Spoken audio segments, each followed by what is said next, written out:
চিন্তা আর রইল না, একাদশ শ্রেণী বাংলা প্রশ্নপত্র শেষমেশ ফাঁস হয়ে গেল। একদম ঠিকই শুনেছ, যারা যারা এতক্ষণ ধরে ভিডিওটা দেখছিলে তারা ঠিকই শুনেছো যে হুবহু মিলে গেল প্রশ্নপত্র, ফুলফিল মিলে গেল। আরে দাদা তোমার video fake fake fake fake fake fake, কোথায় প্রশ্নপত্র, কোথায় প্রশ্নপত্র? এবার শোনো, প্রশ্নপত্র পাওয়ার জন্য ফার্স্টে সাবস্ক্রাইব, লাইক, কমেন্ট এই তিনটে কাজ হয়ে যাওয়ার পর এবার কথাটা শোনো, চলে যাও ডেসক্রিপশন বক্সের লিঙ্কে ক্লিক করো। লিঙ্কে ক্লিক করে তোমার বলবে যে প্রশ্নপত্র কই। ভুল কথা বলছো, ধৈর্য না থাকলে জীবনে কোনো উন্নতি করা যায় না। ফার্স্ট হচ্ছে তোমার ডেসক্রিপশন লিঙ্কে ক্লিক করবে, লিঙ্কে ক্লিক করার পর তোমাদের কাজ আছে কিন্তু সেই জায়গায় দেখবে একটা পাসওয়ার্ড বলে একটা অপশন পাবে। সেই পাসওয়ার্ডটা তোমাকে কালেকশন করতে হবে ভিডিও পর্যন্ত শেষ অবধি ভিডিওটা দেখার মাধ্যমে। একমাত্র একটা গল্পের মাধ্যমে তোমাদের সত্যির অনুসন্ধান করাই যে কেন আমরা পাসওয়ার্ডটা সঙ্গে সঙ্গে দিয়ে দিলাম না। চলো গল্পটা আমাদের একটা বিশিষ্ট শিক্ষক বলবেন। একদম। দেখো, ধরো তোমরা কিছু একটা তৈরি করেছো, খুব ভালো জিনিস, তো দেখতে কেউ তোমার জিনিসটাকে ভেঙে দিতে চলেছে, তুমি কি সেটা করতে দেবে? ভেবে দেখো তো, তুমি তোমার মেধাটাকে এত তাড়াতাড়ি নষ্ট করতে দেবে? এত তোমার কষ্টের তৈরি জিনিসকে তুমি ভাঙতে দেবে না তো? সেই রকমই আমরা এত রিস্ক নিয়ে এই কাজটা করতে চলেছি। তোমরা জানো না যে কাজটা আমরা করেছি সেটা কিন্তু খুব একটা ভালো কাজ নয়, মোটামুটি খুব রিস্কের। আমি আর কিছু বলবো না যেহেতু সমস্যা আছে, তো তোমরা বুঝতেই পারছো আমরা কি বলতে চাইছি।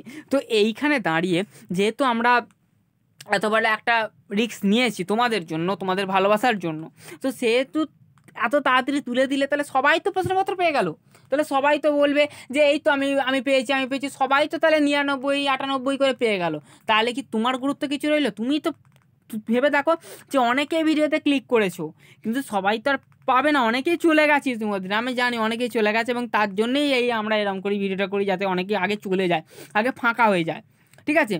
সেই জন্যে আমরা ভিডিওটি একটু লঙ্গার করছি। তো দাদা তোমরা এখনও পর্যন্ত ভিডিওটি কন্টিনিউ করছো, শুনছো, সেসব দিয়ে দেখো।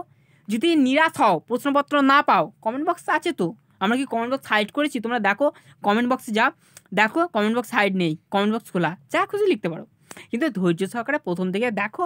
তারপর তোমাদের যদি মনে হয় যে আমরা ফেক, লেখো ফেক, কোনো সমস্যা নেই, লিখে দাও তোমরা ফেক, ব্যাস।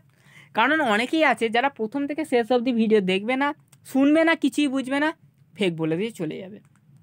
অথচ আমরা অরিজিনাল প্রশ্নপত্র দিয়েছি এবং পরীক্ষা শেষে এসে দেখে এ বাবা তো অরিজিনাল প্রশ্নপত্র। একদম সঠিক কথা।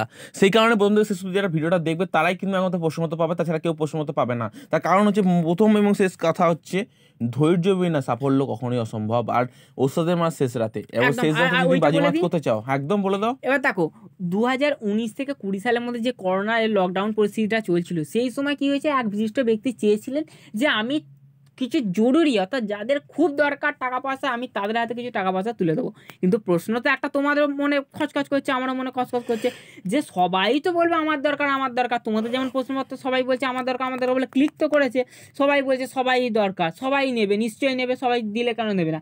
কিন্তু যার প্রকৃত দরকার তার জন্যই তো আমাদের তো এইটা করতে হবে। সেই রকমই ওই গম যদি সবাইকে দেওয়া হয়, টাকা যদি সবাইকে দেওয়া, সবাই বলবে হ্যাঁ আমি নেবো করবে, কিন্তু দরকার কার কী করে বুঝবো? সেই জন্যই তো আমরা ভিডিওটা লঙ্গার বানাচ্ছি। পাশাপাশি উনি কী করেছিলেন, আটার ভেতরে 5,000-10,000 টাকা ঢুকিয়ে দেয়, কিন্তু আটার পরিমাণটা কমিয়ে দেয়। আটার পরিমাণ কত রেখেছিলেন? 150 গ্রাম আটা, 100 গ্রাম আটা। এবার রাত্রি 2টা-2টার সময় শীতকাল গনগনে, তখন যাচ্ছে লোক বিক্রি করতে যে আটা নেবে, 100 গ্রাম আটা ফ্রিতে, 100 গ্রাম আটা 100 গ্রাম নেবে, এরকম করে যাচ্ছে। এবার কি হয়েছে, অনেকে আছে শীতকালে কে উঠবে লেপের তলা থেকে, শুয়ে পড়বে 100 গ্রাম আটার জন্য কে যাবে? তোমরা যেমন যে ফালতু ভিডিও 1 মিনিট 2 মিনিটের ভিডিও, এই 4 মিনিট 5 মিনিটের ভিডিও করেছে, কি হবে বেকার ফালতু ভিডিও, ব্যাস এই ভুলটাই ওরাও করেছে। কিন্তু কিছু তোমাদের মতো জেনুইন ছাত্র যারা এখনও শুনছো, সেই রকমই জেনুইন কিছু মহিলা ছিল আর কি, তারা বলছে না অন্তত আমার এই 100 গ্রাম আটাতে অন্তত আমার একটা ছেলের পেটটা তো কিছুটা হলেও ভরবে রে বাবা, যাই, তাই তারা পেয়ে গেল 10,000 টাকা 15,000 টাকা একদম প্যাকেট এসে কাটে। তোমরা এই প্রথম থেকে শেষ অবধি ভিডিওটা পাওয়ার মাধ্যমে তোমার প্রশ্নপত্র পেয়ে যাবে। এবার শুনিয়ে দাও। হ্যাঁ অবশ্যই, সাবস্ক্রাইব লাইক কমেন্ট যদি করে ফেলো, ফার্স্ট নোটিফিকেশনটা অল করো। যারা স্কিপ করে দেখছো এই অবধি আমাদের ভিডিওটা দেখে পাসওয়ার্ড খুঁজছো, তোমাদের বলে পাসওয়ার্ড আগেই বলা হয়েছে, এবার যারা কন্টিনিউ করছো তারা শোনো। এবার ধরুন পাসওয়ার্ড অনেকেই পেয়ে গেছো আশা করি। এই পাসওয়ার্ডটা হচ্ছে তাহলে স্ক্রিনে ভেসে উঠবে, তোমরা সকলেই পেয়ে গেছো। অসংখ্য ধন্যবাদ, ভিডিওটা এতক্ষণ ধরে দেখছো তো, সাবস্ক্রাইব লাইক কমেন্ট হয়ে গেছে, ডেসক্রিপশন বক্সে গিয়ে লিংকে ক্লিক করা হয়ে গেছে, পাসওয়ার্ডও পেয়ে গেছো। এবার দেখো একটা কথা বলে কি, আর একবার ভিডিওটি প্রথম থেকে দেখো, তারপরে কমেন্ট করবে পাসওয়ার্ড কোথায়, আগেই কিন্তু কমেন্ট করবে না। তোমাদের আমি চাইলে তোমাদের প্রশ্নপত্র তুলে দিতে পারলাম, কিন্তু এটা অনেকটা বড় রিস্ক হয়ে যাবে, আমরা এরকমটা করলাম না, জাস্ট সিম্পলি উপর চাই। তো ধন্যবাদ, আশা করি তোমরা আর্টস কমার্স সায়েন্সের প্রত্যেকটা প্রশ্নোত্তর পেয়ে যাবে, তার জন্য সাবস্ক্রাইব করে সাবস্ক্রাইব ফেলেছো। করো यार, সাবস্ক্রাইবটা করতে কি আছে, সাবস্ক্রাইব করে লাইক করো ব্যাস, আর শেয়ারটা করবে না। ধন্যবাদ, চলো।